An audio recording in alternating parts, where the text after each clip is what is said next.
You know those long lists of names in ancient texts? The ones you're kind of tempted to skip? Well, what if I told you one of them is actually a secret map with a hidden message? Today, we're unlocking the story inside one of the most famous lists of all, the Table of Nations in Genesis 10.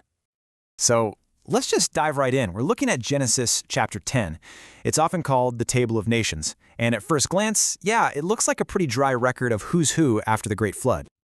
I mean, think about it. This is basically the world's first ethnographic map, a map of peoples and cultures. It lays out how the families of Noah's sons, Japheth, Ham, and Shem, spread out across the ancient world. Seems pretty straightforward, right? But that's where it gets really interesting. When you look closer, the way it's written is, well, it's peculiar. The author seems to be shining a spotlight on some details while leaving others completely in the dark. We're going to follow 3 of these clues that when you put them together, tell a much, much deeper story. Okay, first up, our first clue is all about real estate. Seriously, it's hidden in the description of Ham's descendants, and more specifically, the land of the Canaanites. So check this out. The first thing that jumps off the page is the incredible geographic detail here. The author doesn't just say, the land of Canaan. They give us these super precise city-by-city borders. And that just begs the question, why? I mean, why this one group? Why the laser focus here when no other territory gets this kind of detailed mapping? This is not an accident. This level of specifics is our first huge clue that the author has a very clear agenda. So what's going on here?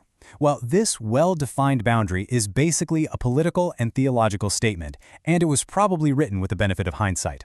It does 2 things. First, it provides a kind of divine justification for ancient Israel's later claim to this exact piece of land, but it also sets a firm limit on it. And that mention of Sodom and Gomorrah, that's a massive piece of foreshadowing, hinting that what happens to this land is directly tied to the moral choices of the people living there. All right, let's move on to clue number 2. For this one, we're zooming out from the big map and zooming in on one specific, very powerful guy, Nimrod. So right in the middle of this long list of families and clans, the text suddenly hits pause, and it gives us this incredible resume for Nimrod, a grandson of Ham. He's a mighty warrior, a mighty hunter, and get this, he's the founder of Babylon. And again, we have to ask, why? Why does this one guy get the whole spotlight? The text is deliberately making us look at him. He's not just a person in a list, he's presented as an archetype, a symbol of a pattern that keeps showing up in human history. And check out this pattern.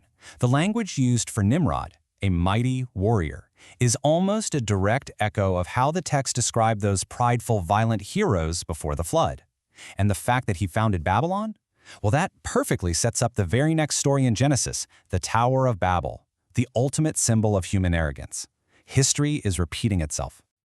So let's be clear, this isn't the author giving Nimrod a high five. It's the exact opposite. It's a subtle but powerful critique of humanity's obsession with building these massive, powerful, and often oppressive empires. It's a reminder that even the biggest kingdoms, like Assyria and Babylon, are just temporary. And this brings us to our final clue. And honestly, this one is the most subtle, because it's not about what the text says, but about what it doesn't say. It's tucked away in the family line of Noah's 3rd son, Shem. The text introduces us to 2 sons of a man named Eber. Their names are Peleg and Joktan. The author then gives us this whole detailed family tree for Joktan, all his descendants, where they settled, the whole shebang. But for Peleg, nothing. Crickets. The text just drops his name and moves on, leaving his story a complete blank. For now. I mean, that's some good storytelling, right? It's a deliberate cliffhanger.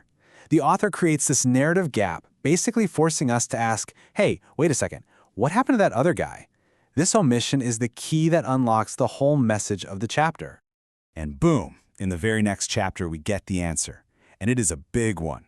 This guy Peleg, the one who was seemingly forgotten, turns out he's the direct ancestor of a man named Abram, who we come to know as Abraham, the single most important figure for the future nation of Israel.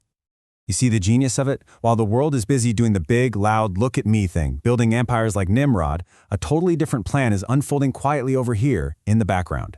The story pivots away from all that worldly power to focus on this one, almost hidden, family line that carries the hope for a completely different kind of future.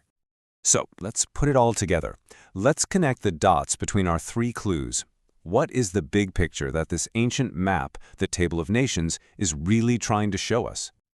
When you lay it all out, you realize this isn't just a boring list of names. No way.